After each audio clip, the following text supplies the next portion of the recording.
식사들 잘 하셨습니까? 좀 먼저 양해를 구할 것은 제가 감기가 들려서요. 원래부터 목소리가 나쁜데 더 나빠졌습니다. 그래서 인내를 가지시고 그 다음에 제가 막 지금까지 계속 기침을 해서 과연 강의를 할 수 있을까 이렇게 생각을 했는데 어떤 제가 기침이 나오려고 하면 빨리 제가 물 한 컵 먹을 테니까요. 이해를 부탁드립니다. 아멘. 자, 메시지 12번입니다. 제목을 같이 한번 선포해 보겠습니다. 영광의 상속자들. 로마서 2번. 같은 형상을 이룬 상속자들. 우리 지난 시간에는 바로 영광의 상속자들 중에서 아들의 자격의 축복들을 보았습니다. 제가 처음에 아들의 자격의 영 하면은 우리 몸의 구속과만 관련된 줄로 생각했어요. 그러나 우리 회복력 각주를 잘 읽어보시면은 8장 23절 각주 3번 혹시 성경 갖고 계신 분들 보시면은 이 아들의 자격은 우리 영이 거듭날 때 시작되었고 우리 혼의 변화와 함께 계속되며 우리 몸의 구속으로 완결될 것이다. 이런 표현이 있습니다. 우리 여기 계신 목사님을 포함해서 형제 자매님들 여러분들은 아들의 자격의 영을 받았습니까? 네. 그러나 아들의 자격에 완전히 이르렀습니까? 네. 아직 완전히 이루지를 못했습니다. 그래서 이걸 분명히 하셔야 됩니다. 우리 영 안에서는 아들의 자기의 영을 이미 받았습니다. 거듭났을 때.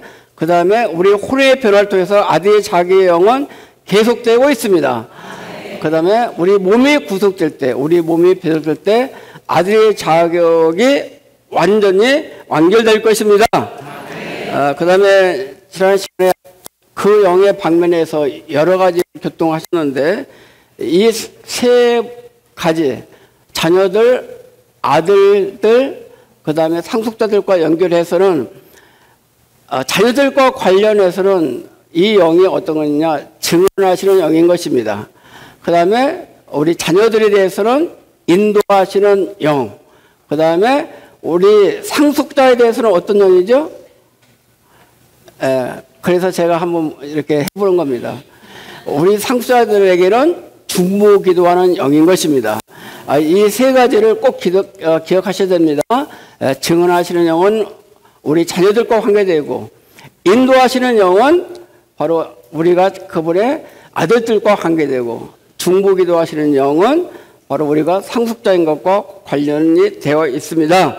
자, 이런 관점을 좀 염두에 두시고 자, A번을 보시면은 우리 이제 A번, B번, C번 우리 이렇게 개요에 있는 우선 제목만 먼저 선포해 보겠습니다.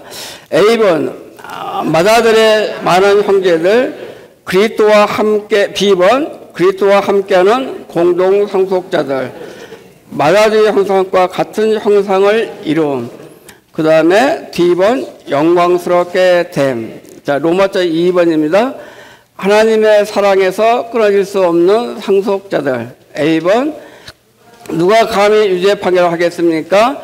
우리를 위하여 죽으셨을 뿐만 아니라 살아나셨고 지금은 하나님 오른편에 계시며 또한 우리를 위하여 중보기도 하시는 분은 그리스도 예수님이십니다. 자, B번, C번 이것은 생략하도록 하겠습니다. 자, 그래서 저는 일단 개요로 다 읽었기 때문에 다 마쳤습니다. 그래서 시간이 되는 대로 어떤 중점 방면만 좀 강조하고자 합니다. 혹시 성경을 갖고 계신 분들은 로마서 8장 3절을 먼저 읽어보도록 하겠습니다. 율법이 육체 때문에 연약하여 할 수 없던 것을 하나님께서 하셨습니다. 하나님은 죄와 관련하여 그분 자신의 아들을 죄의 육체의 모양으로 보내시어 육체 안에서 죄에 대해 유죄 판결을 하셨습니다. 네, 여기서 보시면은 그분 자신의 아들을 바로 보내시어 그분은 이 땅에 그분의 아들을 보내셨습니다. 예, 아들을 보내셨어요. 근데 우리가 요한복음 3장 16절을 잘 알고 계시죠? 하나님께서 세상을 사랑하셔서 누구를 보내셨어요? 독생자를 보내셨어요. 근데 요한복음에서는 독생자를 보냈다고 하고 로마서에서는 8장 3절은 그분의 아들을 보내셨다고 했어요. 그러면은 제가 여쭤볼게요. 독생자를 보내신 게 맞습니까? 아들을 보내신 게 맞습니까? 그러면 하나는 로마서 편, 또 요한복음 편, 사도 요한을 편들까요? 바울을 편들까요? 자, 분명히 로마서에서는 아들을 보내셨다 했고 요한복음에서는 독생자를 보내셨다 했습니다. 자, 그 다음에 로마서 1장 3, 4절을 한번 또 보시겠습니다.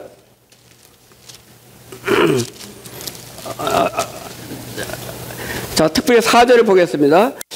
거룩한 영에 따라 말하자면 죽은 사람들 가운데서 부활하시어 능력으로 하나님의 아들로 인정되셨습니다. 이분은 곧 우리 주 예수 그리스도십니다. 부활하시어 능력으로 하나님의 아들로 인정되셨다? 자, 그러면은 우리가 잘 생각해 보신다면은 아까 로마서 8장에서는 그분의 아들을 보내셨잖아요. 그렇죠? 그분의 아들을 보내셨는데 근데 이미 그분은 이 땅에 오시기 전부터 아들이셨잖아요. 그렇죠? 근데 그분이 부활하심으로 하나님의 아들로 인정되어야 된다고요? 이것도 뭐예요? 그러면 이것도 어떤 아들 얘기하는 거예요? 예, 누가 답변하셨어요? 예, 하나님의 맏아들을 얘기하는 것입니다. 예, 자, 그래서 성경은 성경이 간단하지 않습니다. 분명히 여기서 얘기하는 것은 하나님의 아들로 인정됐다는 얘기는 독생자로서 인정된 것이 아니라 하나님의 맏아들로서 인정된 것을 얘기하고 있습니다. 아멘. 자, 그래서 하나님의 아들에는 두 가지 신분이 있습니다. 하나는 독생자로서의 신분이 있고 하나는 맏아들으로서의 신분이 있습니다. 하나님의 아들에는. 그래서 심플하게 좀 든다면은 그분이 부활하시기 전까지는 바로 하나님의 독생자이십니다. 그 다음에 부활하신 후에는 하나님의 독생자만이 아니라 하나님의 맏아들이십니다. 일단 크게 그렇게 가지시게 하세요. 자, 부활을 기점으로 해서 바로 부활하기 전까지는 하나님의 독생자이셔요. 그러나 부활하는 후에는 하나님의 맏아들이셔요. 자, 근데 여기서 조심할 게 있어요. 그러면 독생자가 맏아들 됐다는 얘기냐? 그러면 더 이상 독생자가 없다는 얘기냐? 라고 생각한다면 여기 함정이 걸리는 겁니다. 그래서 제가 우리 세 개의 말씀을 좀 읽어드리겠습니다.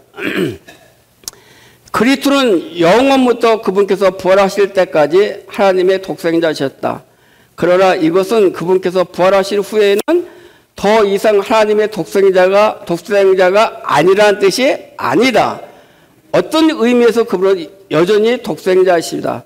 그럼에도 불구하고 그분은 부활하신 그때부터 또 다른 의미에서의 하나님의 아들, 곧 하나님의 맏아들이라는 의미에서의 하나님의 아들이 되셨다. 아멘. 자, 그러니까 하나님의 독생자로서는 바로 부활하신 후에도 하나님의 독생자이셔야 아니에요? 이거 답변을 못하면 제가 설명 잘못한 거네. 자, 부활하신 후에도 하나님은 여전히 독생자이십니다. 부활하기 전에는 당연한 것이고요. 부활하신 후에도 그분은 그분의 신성 안에서는 영원 전부터 영원 후까지 하나님의 독생자이십니다. 그러나 인성 방면에서 그분이 하나님의 아들로 인정된 그 부분은 부활한 이후에 그분이 하나님의 인성까지도 하나님의 아들로 인정됐기 때문에 바로 하나님의 맏아들은 하나님의 신성 플러스 인성까지도 다 하나님의 아들로 인정됐다고 보시면 되는 것입니다. 이렇게 크게 얘기를 하셔야 됩니다. 여러분들 분명히 세미나 갔더니 맏아들을 얘기하되 근데 부활하는 후에는 하나님의 맏아들이래. 그러면 독생자는 아니래. 이렇게 하면 큰일 난 거예요. 그 이단에 속하는 거예요. 하나님의 독생자는 영원 전부터 영원 후까지 그분의 신성범위에서는 여전히 하나님의 독생자이십니다. 아시겠어요? 그러나 바로 부활한 후에는 그분은 맏아들이십니다. 예. 자, 그분의 단계 중에서 육체되심이 있습니다. 예. 두 번째는 그분은 부활에 있습니다. 자, 육체되심을 통해서 그분은 바로 신성의 인성을 입으셨습니다. 자, 그분은 마리아에게서 태어나셔서 그분은 누가 되셨죠? 마리아에게 태어나서 그분은 사람의 아들이 되셨습니다. 그분은 이거 첫 번째 출생은 육체되심에서 그분은 뭐가 되느냐? 바로 사람의 아들이 되셨어요. 자, 그러면 사람의 아들이 되셨으니까 그분은 육체되신 후부터는 더 이상 하나님의 아들이 아니라는 얘기가 아니라 그분은 육체되심을 통해서 그분은 하나님 사람이 되셨습니다. 아시겠어요? 예. 그분의 육체 안에 여전히 신격의 모든 충만이 육체 안에 거셨어요. 하나님 사람이 되셨습니다. 이것이 첫 번째 출생이에요. 예, 첫 번째 출생이에요. 자, 근데 여기에서 자, 하나님 사람이라고 했잖아요. 이 사람 부분, 즉 인성인 부분은 이 인성인 부분은 물론 그분은 죄를 알지도 못하시고 죄가 없으신 분입니다. 그러나 죄를 알지도 못하시고 죄가 없으시다고 해서 이 인성인 부분이 바로 사람의 아들인 이 부분이 하나님의 아들로 인정될 수 있을까요? 안 되는 거죠. 여전히 여기 있잖아요. 사람의 아들이잖아요. 하나님의 아들이 아니라니까요. 여기 분명히 사람의 아들이라고 써놨잖아요. 그러면은 이 인성 부분은 사람인 부분은 바로 그분이 육체를 입으신 그 부분은 육체 부분, 인성인 부분은 하나님의 아들이 아니시라고요. 여러분들 잘 생각하셔야 돼요. 자, 근데 이 부분을 염두에 두고 그분은 부활 안에서 이루어진 또 다른 표현들을 좀 보도록 하겠습니다. 그분은 부활 안에서 어떻게 됐냐면 누가복음 24장을 보시면은 그 이 내용이 조금 이렇게 좀 딱딱한데 이렇게 좀 한번 통과하시는 게 좋을 것 같습니다. 누가복음 24장 26절에 보시면 그리스도께서 이런 고난을 받고 자기 영광에 들어가야 되지 않겠습니까? 라고 하시고, 자, 여기 영광에 들어간다는 얘기는 뭐죠? 그분은 고난을 받고 영광에 들어간다는 얘기는 고난이 십자가의 고난이거든요. 십자가 다음에 그분은 어떻게 하셨죠? 부활하셨죠. 그러니까 부활하신 것이 그분이 영광 안에 들어가시는 것입니다. 그래서 부활은 그분 편에서 보면 영광스럽게 되는 것입니다.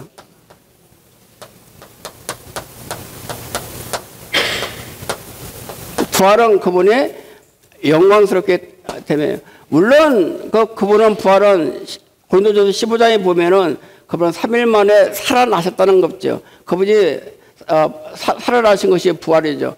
자, 그런데 또 하나 우리가 봐야 될 것이 사도행전 13장 33절에 보시면은 이런 표현이 있습니다. 사도행전 13장 33절에 보시면은 자, 후반부만 보겠습니다. 이것은 시편 제2편에 기록된 것과 같습니다. 너는 내 아들이라. 내가 오늘 너를 낳았다. 오늘 내가 너를 낳았다. 이건 시편 2편을 얘기한 거거든요. 오늘이 언제입니까? 여기 육체됐을 때 오늘입니까? 아니, 이미 육체되지만 해서 낳잖아요. 그분은 낳으셨잖아요. 근데 오늘 또 낳는다고요? 그러면은 이 육체심에 낳는 것은 뭐고 또 오늘 낳는 건 뭡니까? 자, 이것이 바로 그분이 부활해서 나시는 것입니다. 오늘이 뭐냐? 부활의 날입니다. 오늘 내가 너를 낳았다. 하나님께서 내가 예수 그리스도를 너를 낳았다인 겁니다.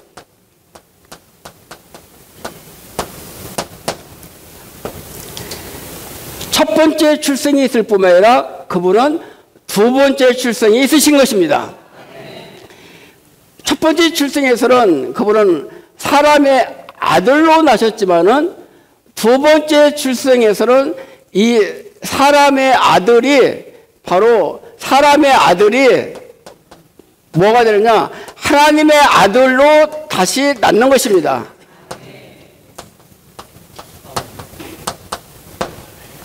오늘날 많은 사람들은 첫 번째 나심을 뭐 크리스마스 이렇게 해서 막 이렇게 저거 하잖아요. 그러나 두 번째 나심을 소홀히 하고 있어요. 두 번째 나심을 기념한다고 해서 계란 삶아가지고 뭐 이렇게 저거 하죠. 제가 그 생각해봐서 아니 계란을 그냥 둬도 뭐 하는데 삶으면 아주 죽은 거잖아요. 거기서 어떻게 부화가 돼? 그거 말도 안 되는 거잖아요. 그런 부활이 아니라 성경에서 얘기하는 부활은 바로 오늘 내가 너를 낳았다고 하는 이 구절이 성취되시는 것입니다. 그래서 이건 두 번째 출생이에요. 근데 그분이 두 번째 출생할 때 그분 혼자 출생한 것이 아니셔요. 아니시고 베드로전서 1장 3절을 한번 펴보세요. 베드로전서 1장 3절에 보시면은 후반부만 읽겠습니다. 죽은 사람들 가운데서 일으켜지신 예수 그리스도의 부활을 통하여 같이 읽을까요? 우리를 거듭나게 하시어. 아멘. 같이 읽어볼까요? 우리를 어떻게 해요? 거듭나게 하시어. 아멘. 살아있는 소망을 갖도록 하셨으며.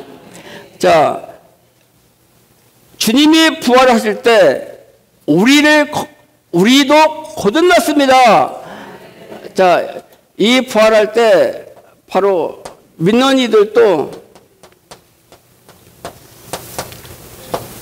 거듭났습니다.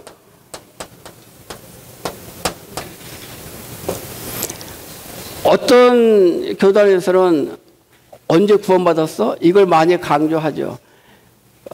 그거 뭐 알 수도 있고 모를 수도 있습니다. 그러나 성경의 진리는 우리가 언제 거듭나느냐? 그 날짜 기억할 필요 없어요. 어기는 것처럼 주님이 부활할 때 우리도 함께 거듭났다고요. 날짜 모른다고 해서 거듭난 것이 아니라 바로 우리가 거듭난 것은 주님이 부활할 때 우리도 함께 거듭났다는 것입니다. 그래서 여기서 보시면은 이 인성 안에서 태어난 것이 그분이 첫 번째 거듭남입니다. 그분도 인성 안에서 거듭나셨어요. 어떤 의미에서?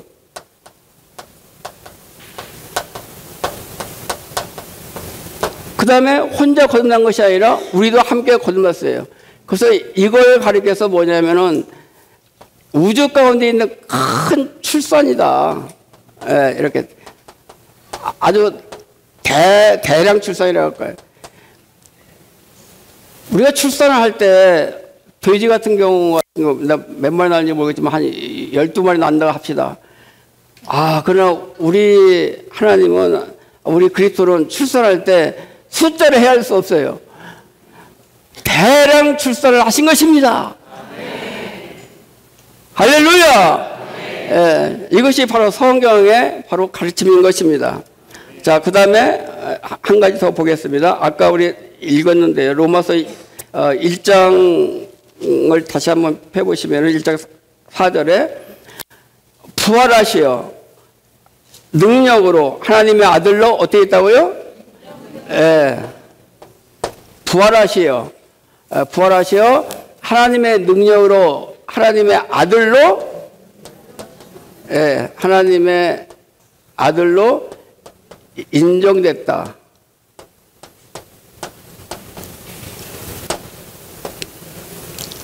그러면은 인정되기 전에는 하나님의 아들이 아니었다는 얘기잖아요. 그렇죠? 그러면은 인정된 부분이 그분이 신성인 방면입니까? 인성인 방면입니까? 그분의 인성인 방면이죠. 이 인성인 방면, 사람의 방면이 바로 부활 안에서 이 인성 부분도 하나님의 신성 안으로 이끌려져서 높여져서 거룩해져서 하나님의 아들의 자격에 이르도록 인정되셨습니다. 할렐루야! 자, 그러니까 로마서에서 제시하는 하나님의 복음은 하나님의 독생자의 복음이 아니라 하나님의 맏아들의 복음인 것입니다. 왜 특별히 사도행전에서 바로 사도행전에서 맏아들을 얘기했을까요? 사도행전은 바로 번식의 책이죠. 그렇죠? 복음이 막 전해지는 거죠.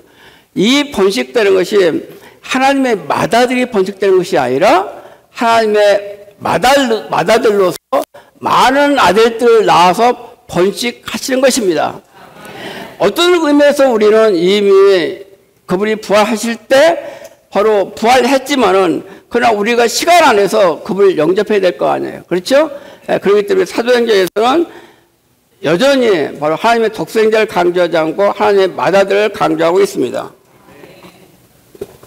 자, 그러면은 이 하나님의 아들을 이뤄낸 것이 바로 뭐라 하냐면 여기 맏아들이라 했어요. 왜 하나님은 그렇게 복잡하게 이렇게 맏아들을 산출하실 필요가 있었을 거예요. 이걸 보셔야 됩니다. 하나님의 맏아들을 통해서 많은 아들들을 낳는 것입니다.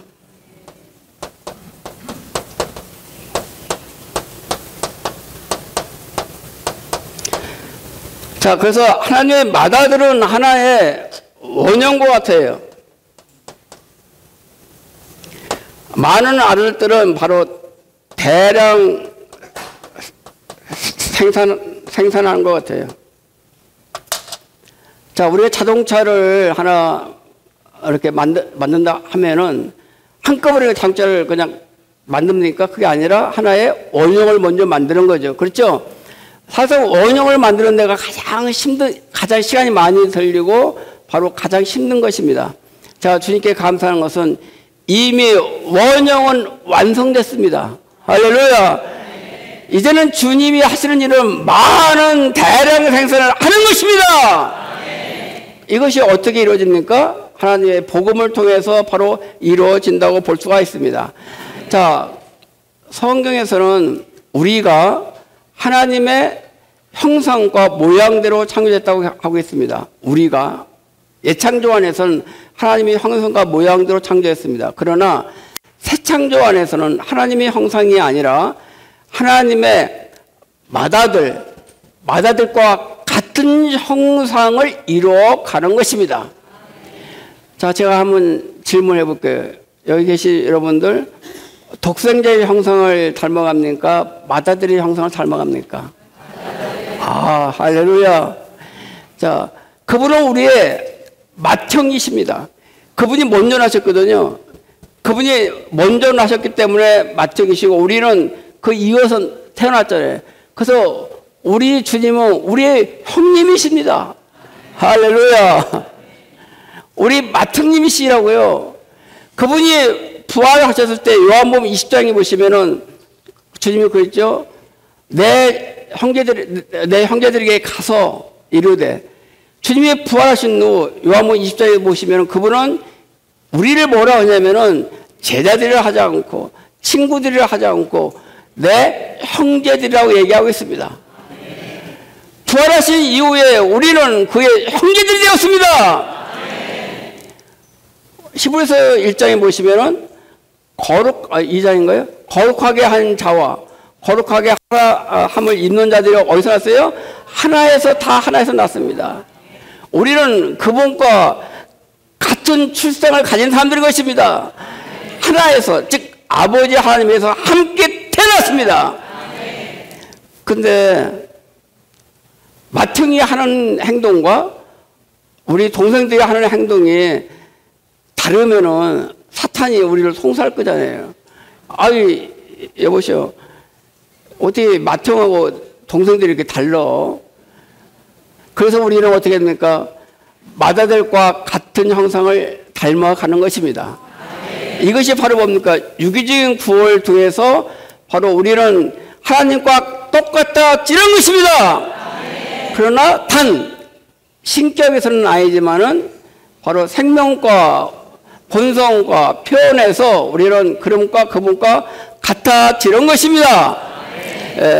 이런 관점으로 이렇게 보시면은 되겠습니다. 자, 이제 이걸 염두에 두시고 계율을 1번부터 5번까지 쭉 한번 읽어보겠습니다. 자, 그리스도는 영원부터 하나님의 독생자셨다. 이해가시겠죠? 하나님께서 그리스도를 세상에 보내셨을 때에도 그리스도는 여전히 독생자이셨다. 그리스도께서 죽음을 통과하시고 부활 안으로 들어가심으로 그분의 인성은 신성 안으로 높아졌다. 그리하여 그분은 신성 안에서 죽음과 부활을 통과한 인성을 가지시어 부활 안에서 하나님의 아들로 태어났습니다. 자, 우리 뒤에 부분 부활 안에서부터 한번 선포해 보겠습니다.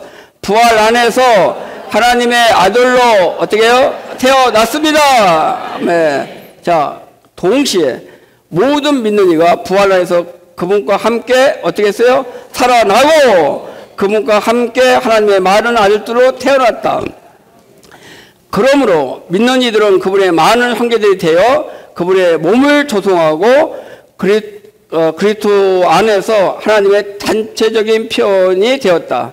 자, 3번 같이 읽겠습니다. 하나님의 독생자신 그리스도께서는 신성은 있었지만 인성은 없었다. 그리스도는 하나님께서 그러하신 것처럼 스스로 존재하시고 영원히 존재하신다. 그리스도는 부활하시면서부터 신성과 인성을 소유하신 하나님의 맏아들이 되셨다. 자, 4번. 하나님은 맏아들을 근거와 본과 요소와 수단으로 삼아 많은 아들들을 산출하시는데 산출된 많은 아들들은 하나님의 맏아들을 믿고 그분과 하나로 연결된 많은 믿는 일이다. 이들은 생명과 본성에서 정확하게 하나님 맏아들과 같고 맏아들처럼 인성과 신성이 있다. 자, 그분은 신성이 있고 인성을 입으셨습니다. 그러나 우리는 반대로 인성을 갖고 태어났고 신성으로 거듭나게 되는 것입니다. 어떻든 간에 신성 다음에 인성이 더해지나 인성 다음에 신성이 더해지나 우리는 그분과 같아진다는 것입니다. 자, 여기서 이제 근거와 본과 요소와 수단으로 삼는 얘기는 뭡니까? 그분이 원형이 된다 그 뜻입니다. 하나의 모형이 된다 그 얘기죠. 주님이 우리의 모형이 되신 것을 원형이 되신 걸 인하여 감사합니다. 그래서 그분은 많은 아들들을 산출하는데, 자, 그분에게는 형제들이 되는 겁니다. 예수님께는 형제들이 되는 거죠. 그 다음에 하나님에게는 아들들이 되는 것입니다. 형제들은 로마서에서 12장에 있는 것처럼 바로 그리스도의 몸을 구성하는 것입니다. 그 다음에 아들들은 바로 하나님의 왕국을 구성하는 것입니다. 그리스도의 몸은 로마서 12장에 있는 내용이고 바로 하나님의 왕국은 바로 로마서 14장에 있습니다. 하나님의 나라는 먹고 마시는 것이 아니라 뭐 그런 게 있죠. 예, 하나님의 왕국과 그리스도의 몸은 사실상 같은 개념입니다. 바로 그분에게는 형제들이고 하나님에게는 바로 아들들인 것입니다. 이를 위해서 하나님은 그분의 그리스도의 몸을 얻기 위해서 하나님의 왕국을 위해서 독생자가 아닌 하나님의 맏아들로서 그분은 되실 필요가 있었다는 것입니다. 만일 그분이 맏아들이 되시지 않았다면 어떻게 많은 형제들이 산출될 수 있고 어떻게 하나님의 아들들이 산출돼서 그리스도의 몸과 하나님의 왕국을 이 땅에 가져오실 수 있겠습니까? 그러나 주께 감사한 것은 그분이 맏아들 인하여 감사합니다. 우리의 목적지는 바로 이 맏아들과 같은 형상이 되어서 이 땅에서 그리스도의 몸을 건축하는 것이고 바로 창자 올 하나님의 왕국을 가져오십니다. 이것이 바로 하나님의 이런 로마서에 있는 하나님의 복음이라고 볼 수가 있습니다. 로마서 1장 3, 4절은 하나의 원형을 얘기하고 있습니다. 로마서 1장 3, 4절은 하나님의 원형을 얘기하고 있습니다. 이것은 원형은 로마서 1장 3, 4절입니다. 그러나 많은 아들들은 대량생산한 것은 로마서 8장 28절 29절을 얘기하고 있습니다. 자, 그 29절 내용이 바로 이 내용이죠. 예. 자, 분명해졌습니까? 예. 제가 많은 시간을 통해서 지금 이제 여기 독생자와 하나님의 맏아들을 이렇게 설명했습니다. 이 부분은 신학적으로도 상당히 난해한 부분입니다. 예. 사람들이 그렇게 얘기해요. 아이 뭐 다 독생자 맏아들이지 뭐 그렇게 심각하게 그렇게 얘기하냐 심주냐. 몰라도 한참 몰라는 거죠. 우리가 성경을 제대로 알려면은 독생자와 하나님의 맏아들의 차이점을 분명히 아셔야 되는 것입니다. 예, 그래야 하나님의 복음 안에 들어갈 수 있게 되는 것이죠.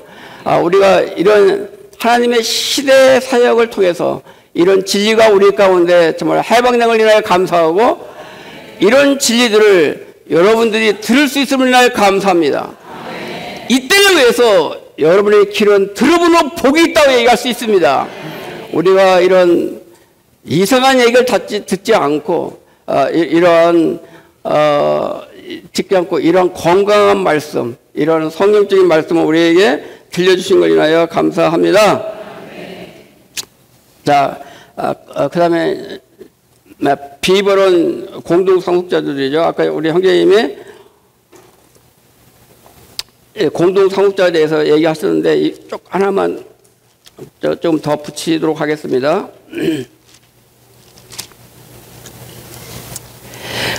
우리가 하나님의 상속자가 되기 위해서 세 가지 단계가 있습니다. 우리가 이미 지난 시간에 했지만 첫 번째는 하나님의 자녀로 거듭나야 되죠. 두 번째는 성숙하게 자라야 됩니다. 그래서 하나님의 아들들이 되는 거죠. 그다음에 법적으로 인정받는 상속자가 되어야 되는데 바로 영국의 보호자는 바로 이 보호자에는 한 사람만 앉을 수 있어요. 그러나 주님께 감사한 것은 이 성경에 보면은 왕이 하나만 있는 것이 아니라 우리는 이런 상속자가 되면요 우리는 공동왕들이 된다고요. 보호자가 하나만 있으면 우리는 거기에 앉을 자격도 없어요. 그러나 우리는 그리스도와 함께 천년 동안 공동 왕으로서 우리는 상속받을 것입니다. 예, 이것이 이게 이제 상속자로서 조금 더 추가하고 싶습니다. 자, 그 다음에 12번을 읽겠습니다. 맏아들의 형상과 같은 형상을 이룬. 자, 맏아들의 형상과 같은 형상을 이룬 것이지 독생자와 같은 형상을 이루는 것이 아닙니다. 예. 자, 그래서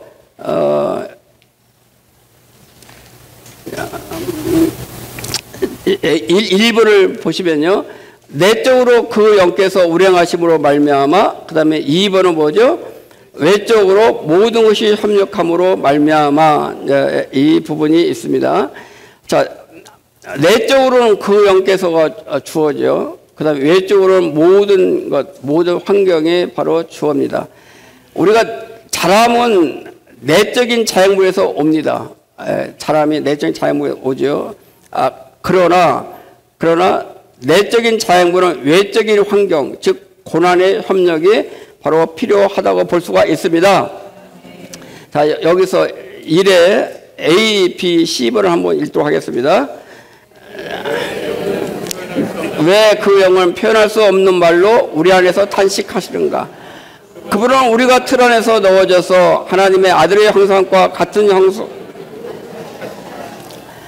우리는 거룩하게 되어 하나님의 존재로 적셔져야 할 뿐 아니라 틀 안의 형태를 갖춰져야 한다. 거룩하게 되는 데는 모형이 없이 기질상의 변화, 본성의 변화만 있지만 같은 형상을 이루는 데는 하나님의 아들의 형상과 같은 형상을 이루게 하는 틀이 있다. 이 틀과 함께 압력이 있고 틀과 같은 형태가 되는 것이 있고 물과 반죽하는 것이 있고 불에 굽는 것이 있다. 자, 여기에서 우리가 생각할 때 거룩하게 되는 것이 있잖아요. 우리가 자매님들이 이렇게 반죽을 가지고 밀가루 반죽 같은 거 가지고 이렇게 케이크를 만든다 합시다. 예. 그러면 이렇게 물과 뭐 이런 거 기름 같은 거 섞어서 반죽 덩어리를 만들겠죠. 그것은 일종의 거룩하게 됨의 예시라 볼 수 있습니다. 그러나 이 반죽을 어떤 형태를 갖도록 하기 위해서는 어떤 틀에다 집어넣죠. 그렇죠? 예를 들면 우리가 뭐 붕어빵을 한다면 붕어빵 틀 속에 집어넣죠. 그러면 우리가 가루 반죽 입장이라 한다면은 뭐라 할까요? 왜 저를 이게 뭐 섞더니 또 뭐 물과 뭐 기름 섞더니 또 왜 그 틀 속에 집어넣습니까? 그러죠. 그러면 여러분들 가루 반죽 입장에서 보면 좋아요, 나빠요? 고통, 고난이죠? 예? 예. 고난이라 안 느끼면 좋죠. 예. 어떨 때는 고난이죠. 근데 넣고서 이걸 잠고서 밑에서 불 때잖아요, 또. 예? 얼마나 큰 불 때문에 압력이 있고 그런 열이 있겠습니까? 그러면은 이 가루 반죽 입장에서 보면은 왜 저한테 열을 그렇게 떼세요? 저 그만큼 티쳐 나갈래. 뭐든지 뭐 같은 형상을 본받고 뭐 이거 다 틀렸어. 필요 없어. 그렇게 하면 되겠습니까? 안 되겠습니까? 안 되죠. 우리의 인생의 목적은 맏아들과 같은 형상을 본받는 것이 우리의 운명이고 인생의 목적인 것입니다. 그래서 하나님은 어떻게 하시냐? 그 영께서는 말할 수 없는 탄식으로 그분은 탄식하십니다. 그러면은 우리는 탄식을 하는데 어떻게 기도할지 모르기 때문에 바로 그 영께서 대신 탄식해 주셔요. 그러나 그 영은 탄식하시지만은 그 목적을 아셔요.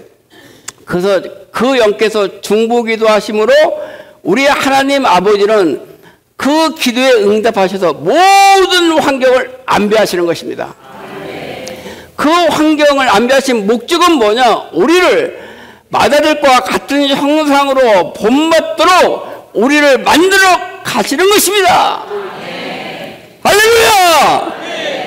이것이 고난의 목적인 것입니다. 허구한 날 이렇게 고난이 와 그렇게 생각하신 것은 이런 이상을 보셔야 됩니다. 아, 주님 감사합니다. 저에게 고난을 주신 것은 저를 맏아들의 형상과 같은 형상으로 이뤄가기 위해서 저에게 고난을 주시는군요. 아멘. 할렐루야. 저도 토요일부터 계속 기침하고 열나고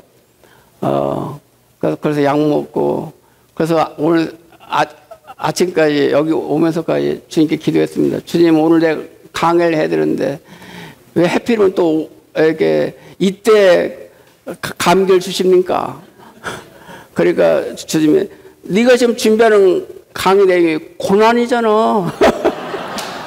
뭐 맏아들 형상과 같은 형상을 이루어간다며. 그래서 주님 알았습니다. 제가 그래서 그렇게 위안을 삼았습니다. 아멘. 자, 그 다음에 2번을 읽겠습니다. 외적으로 모든 것이 협력하여 바로 협력함으로 말미암아. 자, 그 내용은 한번 읽어보시고요.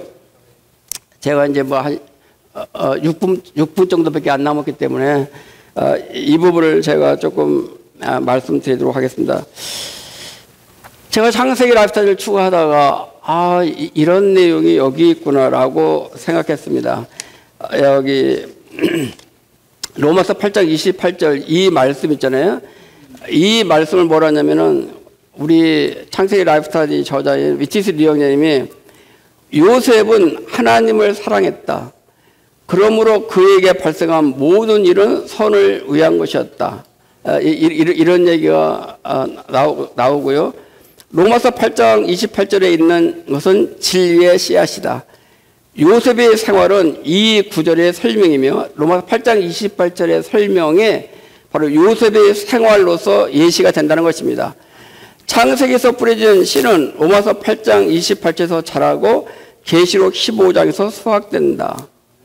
자, 그러면서 뭐냐면 그 수확은 시련과 시험과 고난을 상징하는 유리바다 위에 서 있는 이기는 자들이다. 요셉의 형제들은 요셉을 도와서 지위에 앉게 했다. 만일 그들이 요셉을 종으로 팔지 않았다면 그는 애굽에 올 수 없었다. 따라서 그들이 요셉을 판 것은 그를 보호자에 앉도록 인도했다. 당신의 아내나 남편이나 교회 안의 성도들이 당신에게 행한 일에 대해 불평하지 말라. 왜냐하면 하나님을 사랑하는 자에게 모든 것이 합력하여 선을 이루기 때문이다. 중요한 것은 우리가 하나님을 사랑하는가 사랑하지 않는가이다. 아멘. 여기 우리 로마서 8장 28절에 뭐라 했습니까? 거기 보시면은 또한 우리는 하나님을 사랑하는 자. 아멘. 여기 계신 분들 하나님을 사랑하시죠? 아멘. 할렐루야. 하나님을 사랑하는 자는 어떻게 됩니까? 그분의 목적 따라 부르심을 받은 사람들에게는 모든 것이 협력하여 선을 이루어진다는 것을 압니다. 이 선이 뭡니까? 다른 것이 아니라 마다들과 같은 형상을 이루어가는 것이 바로 선인 것입니다. 만사 만물을 명해서 하나님은 우리를 바로 마다들과 같은 형상을 이루도록 선을 이루어 가십니다. 단 조건이 있습니다. 누구에게? 하나님을 사랑하는 자에게. 요셉은 바로 하나님을 사랑하고 하나님을 경외했던 사람이었습니다. 그렇죠? 그래서 그는 이런 환경을 통과하면서 뭐라고 했냐면은 바로 창세기 45장 5절에서 당신들이 그 형들이죠. 당신들이 나를 이곳에 팔았으므로 근심하지 마소서. 한탄하지 마소서. 하나님이 할렐루야 형들이라 하지 않고 당신들이 하지 않고 하나님이 생명을 구원하시려고 나를 당신들 앞에 앞서 보내셨나이다. 요셉이 본 것은 바로 형들이 나를 봤다 보지 않았습니다. 바로 요셉이 본 것은 하나님의 이 뜻을 이루시기 위해서 바로 하나님의 나를 애굽 땅에 보내기 위해서 이 형들을 통해서 나를 보냈다는 것을 인식했다는 것입니다. 만일에 이 형들이 요셉을 팔지 않았으면은 이집트 땅에서 총리될 수 있었어요? 없었어요? 없었죠? 예? 그러니까 어떤 의미에서 우리 요셉이 형들한테 형님들 감사합니다. 저를 팔아줘서 감사합니다. 이것이 바로 요셉이 바로 생각했습니다. 바로 또 이어서 7절에서 뭐라고 하냐면은 하나님이 큰 구원으로 당신들의 생명을 보존하고 당신들의 후손을 세상에 두려고 나를 당신들 앞서 보내셨나이다. 요셉의 관념은 바로 형들이 아니었고 동생들도 아니고 그 다음에 누구였습니까? 하나님이 하셨다는 것입니다. 자, 우리에게 일어나는 하나님을 사랑하는 모든 자녀들에게 일어나는 모든 환경은 바로 하나님이 하시는 것입니다. 막대기를 이렇게 누가 쥐고 이렇게 때려요. 내가 우리 강정훈이 막대기 때리면은 막대기가 때린 겁니까? 이명재가 때린 겁니까? 막대기는 하나의 환경과 같은 것이죠. 환경을 쥐고 있는 분이 누구시죠? 하나님이시라고요. 제가 하나의 예만 들고 끝나겠습니다. 지금 1분 쪽 남았는데 중국의 어느 강을 배를 타고 가는데 1분 알겠습니다. 강을 타고 가는데 남편과 아내가 이렇게 양쪽으로 이렇게 균형을 잡고서 이렇게 강을 건너고 있었어요. 근데 갑자기 파도가 막 일기 시작하는 거예요. 그러니까 아내가 막 무서우니까 남편 쪽으로 막 가는 거예요. 무섭잖아요. 이거 뒤집어지려 하니까. 남편이 뭐라면은 저쪽으로 가. 무게중심이 한쪽으로 가면 더 위험하잖아. 그러니까 안 가는 거예요. 아내가. 예? 그러니까 남편이 뭐냐면 칼을 갖다 들이댔습니다. 그래도 안 가요. 그래서 뭐라 하냐면은 왜 이 칼을 무서워하지 않냐? 그 칼이 도둑놈에게 들리는 것이 아니라 사랑하는 당신에게 있잖아. 그러면서 얘기했습니다. 모든 환경은 바로 그 손이 누가 있냐? 하나님의 손에 있다. 당신이 하나님을 사랑한다면 모든 환경에 있는 것들은 하나의 그 고난들은 두려워하지 말라. 결국은 우리를 하나님의 마다리 형상으로 이루어가기 위해서 하나님께서 안배하신 환경인 것입니다. 여기 많은 내용의 개요를 다루지 못했지만은 어쨌든 간에 몇 가지 중점으로 우리를 위로해 주시기 원합니다. 기도하고 마치도록 하겠습니다. 하나님 이런 세미나를 통하여 우리에게 건강한 가르침을 주셔서 너무나 감사합니다. 우리가 하나님의 자녀들로서 주님의 이름을 부를 뿐만 아니라 하나님의 자녀로서 성숙하고 그 영의 인도를 받기 원합니다. 더욱더 우리가 원하는 것은 당신의 상속자로서 그리스도와 함께 고난에 동참하여 당신의 마다들의 형상과 똑같이 닮아가기를 앙망합니다. 이런 진리들이 온 땅으로 편만히 더 확산되기를 기도드립니다. 아멘. 주님의 이름으로 기도드렸습니다. 아멘.